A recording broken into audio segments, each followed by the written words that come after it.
জ্বালানি গ্যাসের চড়া দাম ও ডলার সংকটে যখন বন্ধের মুখে রাজধানীসহ দেশের নানা অঞ্চলের শিল্প কারখানা, ঠিক তখন জ্বালানি খাতের সম্ভাবনার কেন্দ্র হয়ে দাঁড়িয়েছে দ্বীপ জেলা ভোলা। ভোলার গ্যাস সর্বত্র ব্যবহারের নিশ্চিতে দীর্ঘদিন অপেক্ষার পর অবশেষে সিএনজি আকারে দেশের সংকটময় শিল্প কারখানায় দেওয়ার ঘোষণা দিয়েছে সরকার। সম্প্রতি বেসরকারি প্রতিষ্ঠান ইন্ট্রাকো রিফুয়েলিং স্টেশন কোম্পানির সাথে জ্বালানি বিভাগের 10 বছরের চুক্তি সম্পন্ন হয়েছে। সেখানে বলা হয়েছে, প্রাথমিক অবস্থায় সিএনজি আকারে ভোলা থেকে নেওয়া হবে দৈনিক 5 মিলিয়ন ঘনফুট গ্যাস। পরবর্তীতে তা উন্নীত হবে 25 মিলিয়ন ঘনফুটে। ইতিমধ্যে সরকারের চুক্তি অনুযায়ী ভোলার গ্যাস ঢাকায় নেয়ার প্রক্রিয়ায় আলীনগর এলাকায় কার্যক্রম শুরু করেছে ঠিকাদার প্রতিষ্ঠানটি। তাদের কার্যক্রম শেষ হতে 2 মাস সময় লাগবে বলছেন দায়িত্বে থাকা এই কর্মকর্তা। আমাদের কাজ শুরু হয়েছে গত 3 মাস আগে থেকে। আমরা কাজ শুরু করছি, মাটি বর্ডারের কাজ করছি, মাটি বর্ডারের কাজ শেষ এবং আমাদের পাইলিংয়ের কাজ শেষ। এখন আমাদের কনস্ট্রাকশনের কাজ চলতেছে।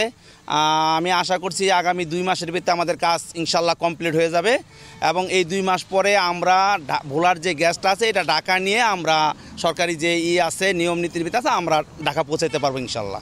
এদিকে ভোলায় আরও প্রাকৃতিক গ্যাসের সন্ধানে 5টি কূপ খনন করা হবে বলছে বাপেক্সের ভূতাত্ত্বিক বিভাগের মহাব্যবস্থাপক। সরকারের পরিকল্পনা অনুযায়ী বাপেক্স ভূতাত্ত্বিক বিশ্লেষণ এবং অ্যানালাইসিসের মাধ্যমে আরও কিছু সম্ভাবনাময় স্থানকে গ্যাস প্রাপ্তির স্থানকে চিহ্নিত করেছে এই 3টা ফিল্ডের মধ্যেই। এটা হচ্ছে শাহবাজপুরে 2টা, ভোলা নর্থে 2টা, আর ভোলা এবং শাহবাজপুর গ্যাস ফিল্ডের মাঝামাঝি একটি, অথবা ইলিশাতেই আরও একটা কূপ খনন করার সম্ভাবনা রয়েছে। আমাদের পরিকল্পনা রয়েছে, এটা খুব সংক্ষিপ্ত সময়ের মধ্যে এটাও শুরু করা হবে। ধান, সুপারি, ইলিশের গোলা, এই 3 ভোলার পরিচিতি থাকলেও এখন গ্যাস ও বিদ্যুতে সমৃদ্ধ জেলা হিসেবে পরিচিত 3403 বর্গ কিলোমিটার আয়তনের এই দ্বীপ জেলা। প্রায় 28 বছর আগে বোরহানুদ্দিনের শাহবাজপুরে প্রথম গ্যাসের সন্ধান পায় রাষ্ট্রীয় প্রতিষ্ঠান বাপেক্স। এরপর একে একে 3টি গ্যাস ক্ষেত্রে 9টি কূপ খনন করা হয়। তবে 2018 সালের দিকে নামমাত্র কিছু বসতবাড়িতে দেওয়া হয় গ্যাস সংযোগ। এরপর নানা সময়ে সংযোগ লাইনের কার্যক্রম সম্পন্ন হলেও জেলার বেশিরভাগ এলাকাই এখন গ্যাস সুবিধা থেকে বঞ্চিত। গ্যাস সংযোগ না থাকায় বন্ধের উপক্রম জেলার একমাত্র বিসিক শিল্পনগরী। সম্প্রতি ভোলার গ্যাস সিএনজি আকারে জাতীয় সঞ্চালন গ্রিডে নেয়ার নানা খবরে আবারও আশায় বুক বাঁধে ভোলাবাসী। জেলার আবাসিক ও শিল্প কারখানায় অগ্রাধিকার ভিত্তিতে গ্যাস সংযোগের দাবি তাদের দীর্ঘদিনের।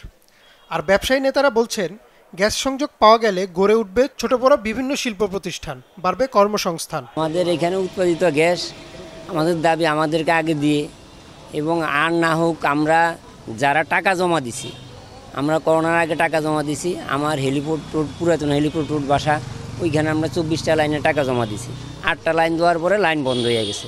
ভোলায় বিপুল পরিমাণ গ্যাস থাকা সত্ত্বেও আমরা বাসায় গ্যাস পাচ্ছি না, লাইনের গ্যাস পাচ্ছি না। আমরা গ্যাস সিলিন্ডার ব্যবহার করতেছি। এই গ্যাস সিলিন্ডার একটা বোমার মতো। আমাদের বাসায় শিশুরা থাকে, এদের যে কোনো সময় দুর্ঘটনা ঘটতে পারে, আমরা ভয়ে ভয়ে থাকি। 2019 সালে আমি 36,000 টাকা জমা দিছি। গ্যাস এখনো পাইতেছি না, বলে আছে দিতে আছি কিন্তু এখন আমরা পাই না। আমাদের ব্যবসার মূলত সমস্যা ছিল গ্যাসের। আমরা দীর্ঘদিন চেষ্টা করি গ্যাসের জন্য, এখনও গ্যাস আনতে পারিনি। শুনি আসছে, দিচ্ছে, এইভাবেই চলতেছে, কিন্তু আমরা গ্যাস এখনও পাচ্ছি না। আমাদের সবচেয়ে দুর্ভাগ্য যে ভোলার গ্যাস আমরা এখনও পালাম না। আমরা ভোলার মানুষ, ভোলার গ্যাস পাইনি। আসলে প্রোডাক্টিভিটি বাড়াতে হলে আমাদের বিদ্যুতের যে খরচ, যে পরিমাণ উৎপাদন খরচ, এতে আমরা আসলে ব্যবসা বাণিজ্য করতে পারতেছি না। যদি গ্যাসটা সরবরাহ থাকতো তাহলে আমাদের প্রোডাক্টিভিটি বাড়তো এবং আমরা খুব কম টাকায় আমরা উৎপাদনটা বাড়াতে পারতাম এবং খুব কম মূল্যে এটা বাজারে ছাড়তে পারতাম এবং গ্রাহক কাস্টমাররা খুব দ্রুত এইটাকে নিতে পারতো। কিন্তু এখন যেভাবে বিদ্যুতের দাম ডে বাই ডে কিন্তু বাড়তেছে, যার কারণে আমাদের উৎপাদনটা সেভাবে হচ্ছে না। এই জন্য অচিরেই যদি আমরা গ্যাসটা যদি পেতাম কোনোভাবে, তাহলে আমরা এই প্রোডাক্টিভিটিটা খুব দ্রুত বাড়াতে পারতাম। আসলে বাংলাদেশের শিল্প বিপ্লবের জন্য ক্ষুদ্র শিল্পটা অত্যন্ত একটি গুরুত্বপূর্ণ সেক্টর। সেখানে বিসিকের যে জমি বরাদ্দ দেওয়া হয়েছে, তারা শিল্প গঠন করার জন্য সেখানে জমি নিয়েছে। কিন্তু দুর্ভাগ্য হলো যে গ্যাস সংযোগ এবং সেখানে শিল্প করার মতন যে দরকার অবকাঠামোগত, সেগুলো সমস্যার কারণে সেখানে শিল্প গড়ে উঠতে পারেনি।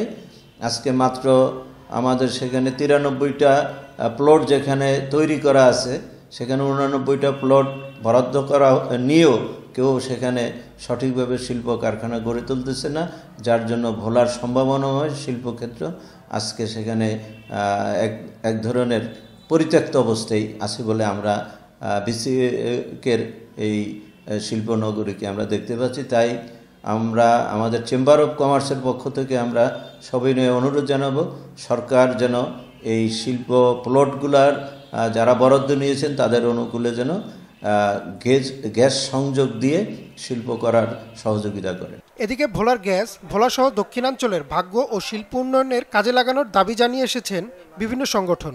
দাবি বাস্তবায়ন না হলে লং মার্চের মতো আন্দোলনের ঘোষণা দিয়েছেন বিভিন্ন সামাজিক সংগঠনের নেতৃবৃন্দ। ভোলায় যে গ্যাসের রিজার্ভ রয়েছে এটি দিয়ে প্রথমত ভোলার মানুষের এখানে কর্মসংস্থানের জন্য শিল্পায়ন করা প্রয়োজন, এখানে বাসাবাড়িতে গ্যাস সংযোগ দেওয়া দরকার। একই সাথে দক্ষিণাঞ্চলের মানুষের ভাগ্য পরিবর্তনে এখানে যে শিল্পায়নের সম্ভাবনা রয়েছে এই গ্যাসের মাধ্যমে, সেটার জন্য এই গ্যাসটাকে অবশ্যই দক্ষিণাঞ্চলে ব্যবহার করা দরকার। ভোলার গ্যাসকে কেন্দ্র করে ভোলায় বিভিন্ন শিল্প কারখানা ও ব্যবসা প্রতিষ্ঠান গড়ে উঠবে। এতে করে ভোলার বেকার যুব সমাজ কর্মসংস্থানের সুযোগ পাবে, এমনটাই প্রত্যাশা ভোলাবাসীর।